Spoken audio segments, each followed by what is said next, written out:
ஐயோ அப்பா! நல்ல வேளை ஆதிரைக்கு வந்து அந்த சான்ஸ் கிடச்சிது. என்னன்னா, ஃபேமிலி மெம்பர வந்து 24 ஹவர்ஸ் வந்து தங்க வைக்கலாம் அப்டின்ட்டு.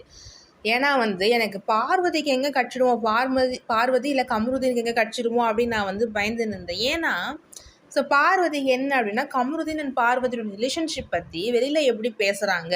முக்கியமா அவங்க பேரண்ட்ஸ் எப்படி பார்க்குறாங்க? அதுக்கு சம்மதிப்பாங்களா? இல்லையா?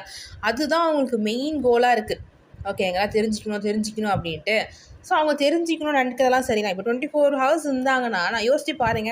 அதே தான் போயிட்டுருக்கும் பிக் பாஸ்ல. ஐய்யய்யோ! நம்மளால கமருதீன், பார்வதி சேர்ந்து இருக்கிறதே பார்க்க முடியல. அது வேற விஷயம். இன்னொன்னு கமருதீன் அவங்க அம்மா கிட்ட போயிட்டு பேசுறது, அது வந்து நடக்க தான் போகுது. ஏன்னா கொஞ்ச நேரம் வரதான் போறாங்க.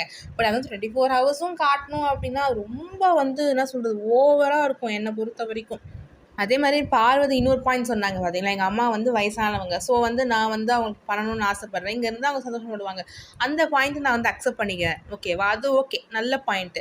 ஆனால் இந்த பாயிண்ட் வந்து வெளியில் இருக்கிறத நான் வந்து தெரிஞ்சுக்கணும். எங்கள் அம்மா மனசில் என்ன இருக்குது? அதாவது நீங்கள் வந்து சேருவீங்களா மாட்டீங்களான்றது இந்த பிக் பாஸ் ஷோவை நீங்கள் வந்து பயன்படுத்துகிறீங்க. அது வந்து இட்ஸ் நாட் அது வந்து எனக்கு வந்து பெருசாக வந்து பிடிக்கல. அதே மாதிரி இந்த சீன்ஸை பார்க்கவும் வந்து விருப்பம் இல்லை எனக்கு. நல்ல வேளை ஆதிரேக்கு வந்து கிடச்சிது.